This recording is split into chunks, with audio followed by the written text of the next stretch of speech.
Boa noite, meu nome é Rafael Macedo. Resido em São Paulo há muitos anos, mas no final de 2016, enquanto acompanhava meu filho à escola, fomos alvo de uma tentativa de assalto. Durante o incidente, os criminosos dispararam contra o meu veículo, e uma das balas atingiu o ombro esquerdo do meu filho. Felizmente, por graça divina, a bala apenas o roçou, mas os danos psicológicos foram intensos, tanto para meu filho quanto para mim. Diante dessa situação, minha esposa e eu decidimos tirar um ano sabático e retornar à nossa cidade no interior de Minas.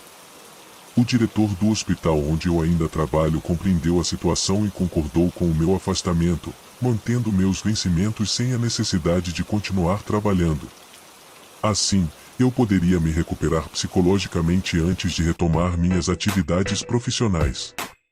Inicialmente, trocamos a agitação da cidade grande por uma pequena cidade com cerca de 10.000 habitantes, visando fugir do estresse e da violência urbana, bem como desfrutar de um ambiente mais tranquilo.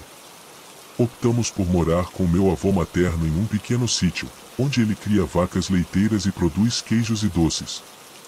No entanto, meu amigo Marcos, na época secretário de saúde, descobriu que eu estava residindo no sítio e tentou me convencer a trabalhar no hospital municipal da cidade. Marcos é como um irmão para mim, e ele mencionou a dificuldade de contratar médicos para os plantões, principalmente nos fins de semana.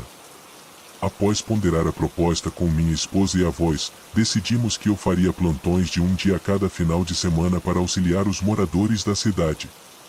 Financeiramente, não era algo particularmente vantajoso. O pequeno hospital da cidade funcionava em um edifício antigo na entrada da cidade, com mais 2 edifícios adjacentes atualmente desocupados. Acredito que esse hospital tenha sido construído no final do período imperial, mas passou por várias adaptações, possuindo uma estrutura adequada para casos de média ou baixa complexidade. Casos mais graves eram encaminhados para centros de saúde mais bem equipados. Nos primeiros plantões, familiarizei-me com a equipe de apoio, que não era muito extensa, composta por cerca de 10 pessoas, incluindo enfermeiros, atendentes, porteiros, pessoal de limpeza e da cozinha. Tornei-me o único médico nos plantões e, aos poucos, comecei a me adaptar e a compreender o funcionamento do hospital. Aos poucos, comecei a realizar plantões também durante a semana, o que serviu como uma espécie de terapia para mim. Apesar de ser um hospital de emergência, comecei a oferecer serviços de clínica médica em um pequeno ambulatório, anteriormente subutilizado. Contudo, com o tempo, comecei a notar algo peculiar no hospital. Os funcionários relatavam fenômenos inexplicáveis nos arredores e corredores da instituição.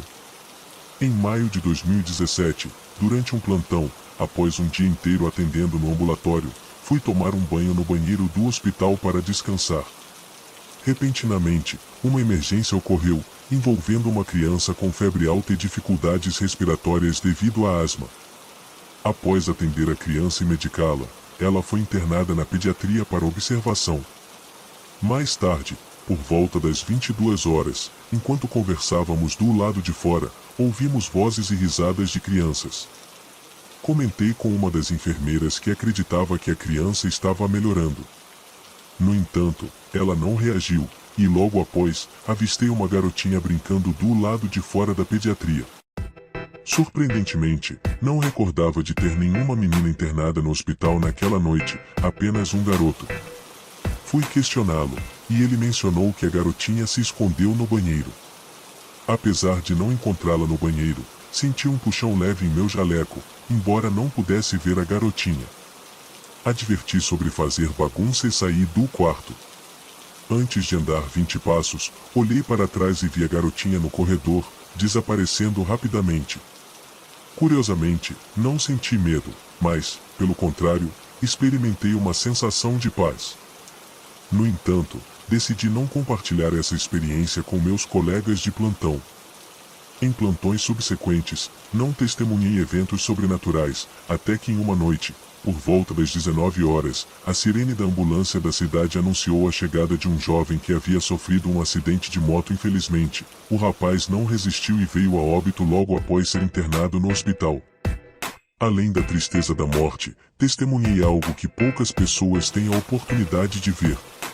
Após os familiares se despedirem do corpo, levamos o rapaz para uma sala que funcionava como necrotério temporário. Enquanto aguardávamos a funerária, passei pelo quarto onde o corpo estava, e ouvi um som estranho, como um choro. Preocupado com a possibilidade de o rapaz não estar realmente morto, abri a porta e vi uma figura sobrenatural de um homem sentado sobre o corpo, de costas para a porta. No entanto, ele desapareceu em questão de segundos. Decidi compartilhar essa experiência com Dona Neiva, uma enfermeira do plantão, que acreditou na possibilidade do espírito do jovem não ter aceitado sua partida. Após um mês agitado, com passos e ruídos inexplicáveis durante a madrugada, uma experiência particularmente perturbadora ocorreu em setembro.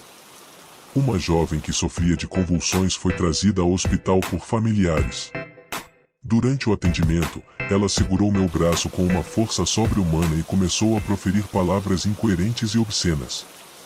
Mesmo com a ajuda do enfermeiro Bruno, que tentou contê-la, um jovem o arremessou contra a parede e continuou com comportamento agressivo. Após a aplicação de sedativos, a situação se acalmou, mas eu pensei que aquilo não era simplesmente um problema físico ou psicológico, era uma propriedade de uma entidade maligna. Em novembro, durante um plantão noturno, experimentei um encontro sobrenatural quando fui visitada por uma enfermeira loira de meia-idade vestida de branco, que massageou meus pés e me aconselhou a ir embora, dizendo que eu era importante. Instantaneamente, ela desapareceu. Surpreso, levantei-me e, ao sair para o corredor, vi várias pessoas, tanto crianças quanto adultos. No entanto, ao esfregar os olhos, percebeu que as figuras haviam desaparecido.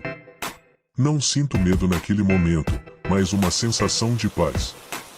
Embora tenha compartilhado essa experiência com meus colegas de plantão, aos poucos, essas visitas de outro plano se tornaram uma parte rotineira da minha vida. Hoje em dia, meu salário é mais modesto, mas não me arrependo da minha decisão de mudar para uma cidade menor. Tenho qualidade de vida e me sinto mais seguro. Continuei a realizar meus plantões no hospital e me acostumei com as visitas sobrenaturais, inclusive recebendo orientações de entidades após os exames confirmarem os diagnósticos dos pacientes.